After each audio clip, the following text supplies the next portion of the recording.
Incident v Monaku, ktorý sa dnes rozšíril po všetkých svetových médiách, je priamo spojený s Ukrajinou. A budete veľmi prekvapení, keď sa dozviete, kto môže stáť za týmto incidentom. Ako uviedli orgány činné v trestnom konaní Monaka, v dôsledku výbuchu tejto noci utrpelo zranenia najmenej 7 osôb vrátane ukrajinského oligarchu Vadima Jermolajeva, voči ktorému boli uvalené sankcie Rady národnej bezpečnosti a obrany Ukrajiny. Jeho spoločníčka utrpela vážne zranenie a nachádza sa v kritickom stave. Muža, ktorý nastražil výbušninu, doteraz nenašli. Ale uvádza sa, že cieľom útoku bol práve ten bývalý ukrajinský oligarcha Jermolajev.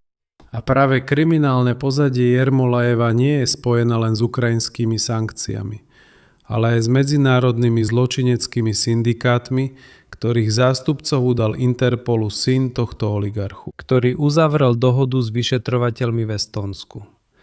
Je to veľmi zaujímavý príbeh a dnes ho spolu rozoberieme do detailov. V tom istom čase niektoré ukrajinské médiá informovali, že prezident Ukrajiny Volodymyr Zelenský prostredníctvom Alexandra Lukašenka navrhol Vladimirovi Putinovi začať priame mierové rokovania. A Putin už dokonca na takúto výzvu odpovedal a poďakoval Lukašenkovi za sprostredkovanie. A tak sa Lukašenko stretol tajne. Najprv s Putinom na Valdaji a potom navštívil Čínu, kde sa stretol so Xi Jinpingom. A hneď potom v Pekingu vyhlásili, že Čína dôrazne vyzýva Moskvu a Kyjev, aby obnovili rokovania o ukončení vojny a okamžite zastavili paľbu na frontovej línii a upustili od útokov na územie toho druhého. Navyše v Pekingu viac zdôrazňujú, že toto potrebuje najmä Vladimír Putin. No a samotný Putin zatiaľ hľadá, kde zohnať benzín. Pre Rusov, ktorým už benzín chýba. A Ukrajina medzi tým dnes opäť zaútočila na centrum kozmickej komunikácie v Moskovskej oblasti.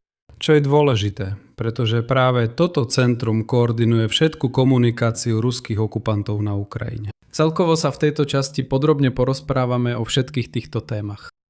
Volám sa Alexej Pičí, poďme spolu prebrať tieto témy. Ale skôr než začneme, poprosím vás, aby ste sa prihlásili na odber tohto kanála, dali tomuto dielu like a napísali akýkoľvek komentár po toto video. Veľmi to pomáha pri propagácii obsahu na YouTube. Budem vám za to vďačný.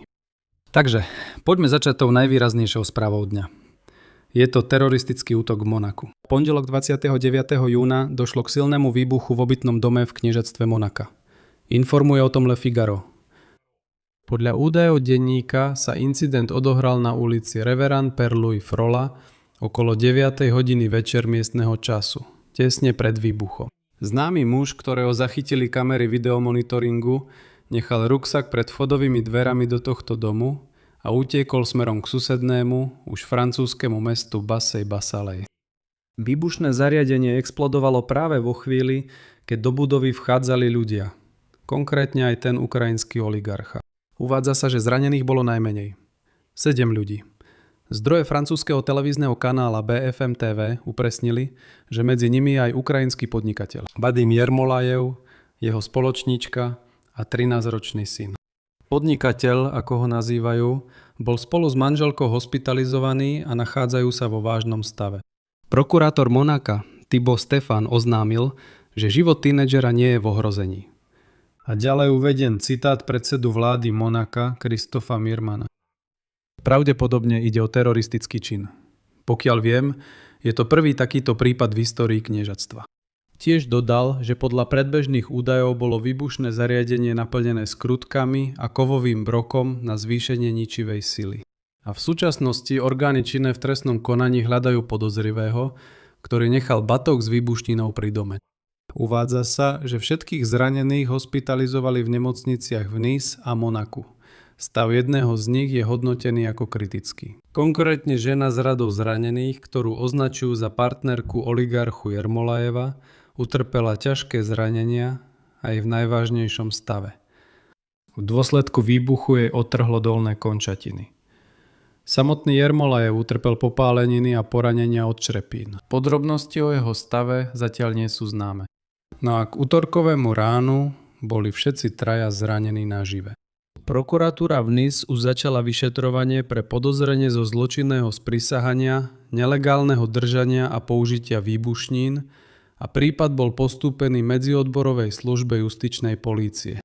Podľa údajov vyšetrovania zaznamenali kamery v oblasti Basalej podozrivého muža v tmavom oblečení a klobúku. Naposledy ho videli na slepej ulici. Potom zmizol polícii z dohľadu. V súčasnosti ho stále aktívne hľadajú. Na mieste udalosti pracovali súdni lekári a technické služby polície, ktoré odobrali vzorky výbušnín a zisťujú typ zariadenia. A podľa svedkov boli trosky po výbuchu nájdené priamo pri vchode do budovy. A práve tu sa začína všetko najzaujímavejšie v tomto príbehu. Vadim Jermolajev je ukrajinský podnikateľ, zakladateľ obchodno-výrobnej korporácie Alev a jeden z najväčších developerov mesta Dnipro. Pravidelne sa umiestňoval v rebríčku 100 najbohatších ľudí Ukrajiny podľa Forbesu. Napríklad v roku 2021 jeho majetok magazín odhadoval na $220 miliónov. V roku 2019 sa Jermolajov vzdal ukrajinského pasu a získal občianstvo Cypru. V decembri 2023 prezident Ukrajiny Volodymyr Zelenský uvalil na Jermolajeva osobné sankcie na obdobie 10 rokov. Podľa údajov Služby bezpečnosti Ukrajiny dôvodom zavedenia sankcií bola činnosť jeho alkoholového biznisu na okupovanom Kryme, kde jeho spoločnosti platili dane do ruského rozpočtu. Krymská štruktúra Jermolajeva fungovala obchádzaním sankcií Európskej únie, využívala reťazce offshorových spoločností na Cypre a britských Panenských ostrovoch a tiež si brala úvery v ruských bankách pod sankciami. Potom, čo sa Jermolajov dostal pod sankcie Rady národnej bezpečnosti a obrany Ukrajiny, oligarcha sa pokúsil zachrániť svoj ukrajinský biznis tým, že ho formálne prepísal na technologický venture fond. A v dôsledku toho získal dcéru Sofiu Kononenko, ktorá teraz žije v Londýne. No a zdalo by sa, že ak je Jermolajov pod sankciami RNBO, tak nemôže nejako podnikať na Ukrajine. Ale nie, môže. Napriek všetkým sankciám, ktoré sa týkajú spoločností spojených s Jermolajevom, konkrétne Akam a Akpro, sa im podarilo vstúpiť do konzorcia na Ukrajine. Vyhrali mnohomiliónový štátny tender na, pozor, výstavbu Národného pamätného vojenského cintorína Ukrajiny. A mali tam dodávať žulu. A keby nebolo novinárov, Jermolajev a jeho komplíci by zarábali na výstavbe pamätného cintorína pre ukrajinských vojakov. Ale to nie je celý Jermolajevov biznis. A tu sme sa dostali k najdôležitejšiemu momentu v celom tomto príbehu. Podľa jednej z verzií vyšetrovania môže byť atentát v Monaku spojený s kriminálnym biznisom call center v Dnipre. Áno, nepočuli ste zle. Ide o to, že synovia oligarchu Jermolajeva sú v tomto odvetví hlboko zapletení. Koncom roku 2025 bol na Cypre na žiadosť Interpolu zadržaný syn oligarchu Andrej Jermolajev. A toto je ten najdôležitejší moment. Bol extradovaný do Estónska, kde sa priznal k vine v prípade organizovania obrovskej medzinárodnej podvodnej siete Milton Group, ktorá oklamala Európanov a Američanov o viac ako 100 miliónov eur. A tak syn oligarchu zaplatil 8,5 milióna eur ako odškodné a nakoniec dostal podmienečný trest. Prečo? Pretože uzavrel dohodu s vyšetrovateľmi. A teraz sa k tomu dostaneme. Druhý syn oligarchu, Artur Jermolajev, mimochodom bývalý šéf Federácie e-športov Ukrajiny, sa tiež objavil vo vyšetrovaniach týkajúcich sa dniprovských call centier, ktoré podvádzali nielen Ukrajincov, ale predovšetkým Európanov. A teda, na základe kriminálneho pozadia Vadima Jermolajeva, špecifik jeho podnikania a aktuálnej geopolitickej situácie, francúzske a monacké orgány činné v trestnom konaní vyčleňujú niekoľko hlavných hypotetických objednávateľov atentátu. A na prvom mieste stoja medzinárodné kriminálne syndikáty. V súčasnosti je to jedna z najpravdepodobnejších verzií v európskych médiách, ktorá súvisí s činnosťou tej istej podvodnej siete Milton Group, ktorú riadili synovia oligarchu. Vyšetrovanie pripúšťa, že za pokusom môžu stať vysoko postavení organizátori kryptopodvodných sietí alebo s nimi prepojené medzinárodné zločinecké skupiny. A práve motivom týchto syndikátov je pomsta za to, že syn oligarchu Andrej Jermolajev uzavrel dohodu s vyšetrovateľmi. Európske médiá uvádzajú, že syn oligarchu poskytol európskym orgánom činným v trestnom konaní všetky interné informácie, kryptopeňaženky a mená top manažérov tejto obrovskej siete podvodníkov. Bombový útok na otca je buď priamou pomstou Andrejovi od bývalých partnerov zo scam siete, alebo tvrdým varovaním celej rodine, aby držali ústa a neprezradili zvyšné aktíva. Sieť call center Milton Group neokrádala, ako chápete, len obyčajných dôchodcov v Európskej únii. Nie. Európski vyšetrovatelia uvádzajú, že údajne cez ich falošné investičné kryptoplatformy prichádzali o milióny eur aj celkom vplyvní ľudia, vrátane predstaviteľov šedých biznisov. Na druhej strane pripúšťajú aj verziu o zapojení Ruskej federálnej bezpečnostnej služby. Vraj ide o trest za pokus sedieť na dvoch stoličkách. Jermolajev roky viedol veľký biznis na okupovanom Kryme a nevyhnutne spolupracoval s kurátormi z FSB a kolaborantmi, pričom platil dane Ruskej federácii. Avšak po uvalení ukrajinských sankcií na neho koncom roku 2023 začal Jermolajev aktívne skúšať legalizovať sa na západe, prepisovať aktíva na dcéru v Londýne a dištancovať sa od toxických väzieb s Ruskou federáciou. A ako vieme, ruské špeciálne služby často odstraňujú veľkých podnikateľov, ktorí vedia priveľa o finančných schémach Kremľa na obchádzanie medzinárodných sankcií a snažia sa, ako sa hovorí, utiecť na západ. No a Európania tiež pripúšťajú, že za útokom môžu stať aj ukrajinské radikálne skupiny alebo ľudoví pomstitelia. Jermolajev je klasickým predstaviteľom tzv. Bataliónu Monako. Človek, ktorý daňami sponzoroval ruskú armádu na Kryme, počas rozsiahlej vojny žil v Monaku v prepichu. A firmy s ním spojené cynicky vyhrávali tendre na výstavbu Národného vojenského cintorína na Ukrajine. Pre ľudí, ktorí vo vojne stratili svojich blízkych, bol Jermolajov absolútnym stelesnením zrady. A, čo je dôležité, beztrestnosti. Ale zdôrazňujem, že je to len verzia a iba vyšetrovanie ukáže skutočný obraz. V tomto čase sa aktívne diskutuje aj ďalšia téma. Je to téma rokovaní medzi Ukrajinou a Ruskom za sprostredkovania Bieloruska. Dnes niektoré ukrajinské médiá informovali, že prezident Ukrajiny Volodymyr Zelenský pravdepodobne prostredníctvom Alexandra Lukašenka navrhol ruskému diktátorovi Vladimirovi Putinovi začať mierové rokovania, a to priamo. Lukašenko vraj uistil Ukrajinu a USA, že retranslátory v Bielorusku, ktoré pomáhali korigovať ruské útoky na ukrajinské civilné mestá, už svoju činnosť neobnovia. Predtým dal Zelenský Lukašenkovi týždeň na ich demontáž. Vypli ich ešte pred uplynutím tejto lehoty. No a hneď potom to Lukašenko povedal, že vraj prijal u seba zástupcov Volodymyra Zelenského, počom už komunikoval s Rusmi. A informácia o tom, že Zelenský odovzdal odkaz Putinovi cez Lukašenka, sa objavila po tom, čo diktátor priletel na Valdaj 26. júna. A strávil noc s Vladimírom Putinom. Tlačové služby oboch nelegitímnych prezidentov Ruska a Bieloruska o tomto stretnutí informovali veľmi málo. A vôbec Peskov povedal, že žiadne komentáre nebudú. Hoci Peskov mimochodom to povedal veľmi kvetnato, ale povedal, že áno, Lukašenko môže byť sprostredkovateľom a poslom medzi Kyjevom a Moskvou. Po Ruskej federácii sa Lukašenko vydal do Číny. A štátna tlačová agentúra Číny Xinhua po stretnutí oznámila, že Xi Jinping vyhlásil, citujem, Čína podporuje Bielorusko v ochrane národnej suverenity, nezávislosti a územnej celistvosti, ako aj v napredovaní na ceste rozvoja, ktorá zodpovedá jej národným podmienkam. No pred kým treba tento suverenitu Bieloruska chrániť? To sa ako si nešpecifikuje. Ale potom to začalo ministerstvo zahraničných vecí Bieloruska veľmi odvážne hroziť Ukrajine odvetnými údermi, ak by ozbrojené sily Ukrajiny začali inváziu do ich krajiny. No, znie to veľmi zvláštne.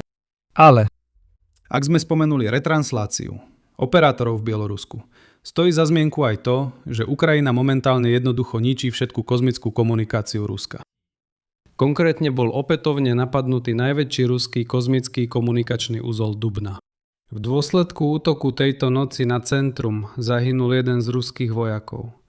Zaznamenali sa aj rozsiahle zadymenia. Fakt útoku potvrdila hlavná štruktúra organizácie štátny podnik Kozmická komunikácia. Takže, Centrum kozmickej komunikácie Dubna, ktoré sa nachádza v Moskovskej oblasti, poskytuje služby televízneho vysielania a prenosu dát pre štátne štruktúry a komerčných operátorov. Ale čo je dôležité, zabezpečuje aj komunikáciu s orbitálnou skupinou satelitov.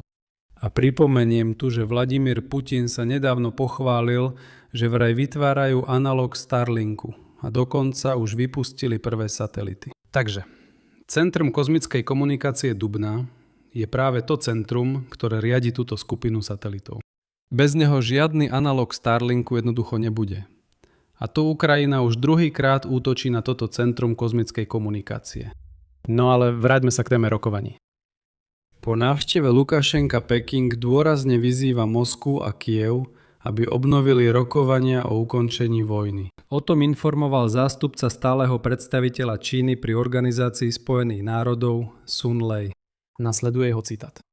Dôrazne vyzývame na čo najskoršie ukončenie konfliktu. Dôrazne tiež vyzývame na obnovenie rokovaní, prejavenie skutočnej politickej vôle a urobenie všetkého pre odstránenie príčin tohto konfliktu prostredníctvom úplného a bezvýhradného dodržiavania zásad Charty OSN. Mimochodom, v zásadách Charty OSN je jasne uvedené, že suverenita, územná celistvosť a nemožnosť ovplyvňovať akékoľvek politické procesy v susednom štáte silou sú základné princípy. Preto tu Čína prichádza so zaujímavou bombou. A práve tu sa ukázalo, že Vladimír Putin predsa len požiadal Lukašenka. Požalovať sa čínskemu lídrovi Xi Jinpingovi na to, že Ukrajina útočí na ruské mestá. Pamätáte si, najprv sa sťažoval Trumpovi, volal a nariekal Donaldovi Trumpovi, že ako je to možné, Ukrajina útočí na moje mesta.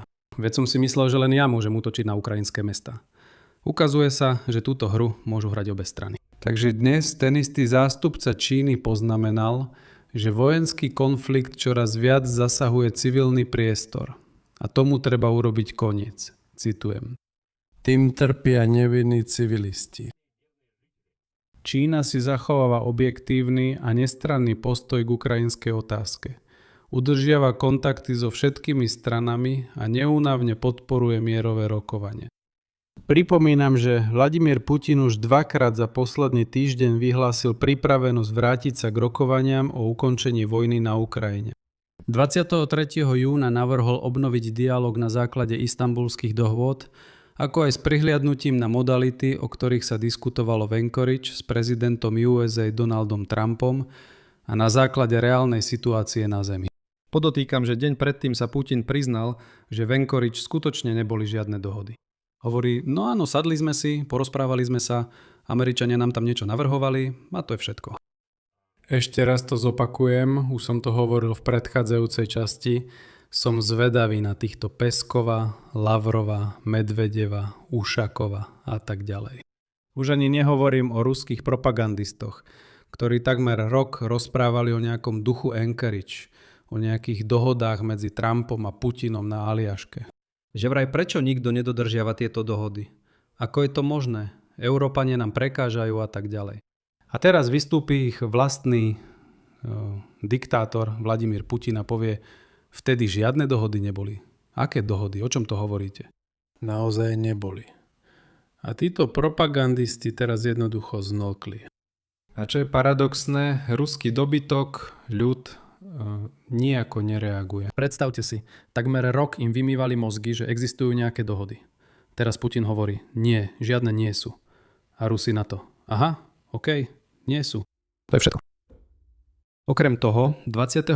júna v rozhovore pre kremelského korešpondenta Pavla Zarubina Vladimír Putin zdôraznil, že je pripravený diskutovať s americkými zástupcami o všetkých detailoch, o všetkých modalitách na urovnanie konfliktu. Zároveň Putin povedal o návrhu Kyjeva vzdať sa útokov na územie druhej strany a obmedziť vojenské akcie na 4 oblasti. Chersonskú, Záporožskú, Donetskú a Luhanskú. Putin dal najavo, že s tým nesúhlasí, pretože podľa jeho slov by takéto kroky dali výhodu ukrajinskej armáde. Dodal, že hlavnou úlohou pre ruských okupantov a pre neho osobne je, citujem, konečné oslobodenie Donbasu a Novoruska. To znamená, že ten zdivený, neumytý úbožiak sa nevzdal svojich cieľov. No za touto okázalou chvastavosťou sa skrýva niečo iné. Dnes hovorca Putina Peskov hanblivo vyhlásil, že Rusko stále prosí iné krajiny, aby im predali benzín za priateľné ceny. Ale všetci z nejakého dôvodu požadujú vysoké ceny.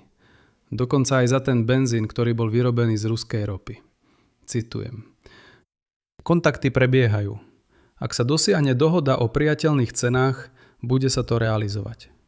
Bude to ďalší krok na ceste k stabilizácii trhu a zameraný na to, aby sa znížil tento panický dopyt. Chápete, v Kremli doteraz zrejme ešte nevymenili manuál. On hovorí, že je to všetko kvôli panickému dopytu. To znamená, že sa jednoducho bojí povedať, že je to kvôli tomu, že ropné rafinérie sú úplne zničené. Ukrajinské drony každý deň po stovkách letia na Rusko. Po stovkách. Hovorí, že je to jednoducho panický dopyt. No a na záver relácie pridám jednoducho zábavnú správu, aby ste sa usmiali a aby sme tento diel ukončili na pozitívnej vlne. Na pozadí diskusí o sprísnení vízovej politiky Európskej únie voči Rusom v Kremli týmto Rusom odporúčili, aby zvážili Irak. A tak v ruskej televízii vystúpil veľvyslanec Iraku v Moskve Abdul Karim Hashim Mustafa a vyhlásil, citujem: Cestovať do Iraku je veľmi bezpečné. Minulý týždeň som bol v Bagdade. Reštaurácie sú otvorené do 2 hodiny v noci, takže je tam úplne bezpečné. Len podotýkam, že väčšina západných štátov odporúča svojim občanom zdržať sa ciest na územie Iraku. USA, Veľká Británia, Nemecko, Francúzsko, Kanada, Austrália a tak ďalej varujú svojich občanov pred rizikami terorizmu, ozbrojených stretov a dokonca aj únosov ľudí. No v Kremli vyhlásili, že Rusov tam majú radi.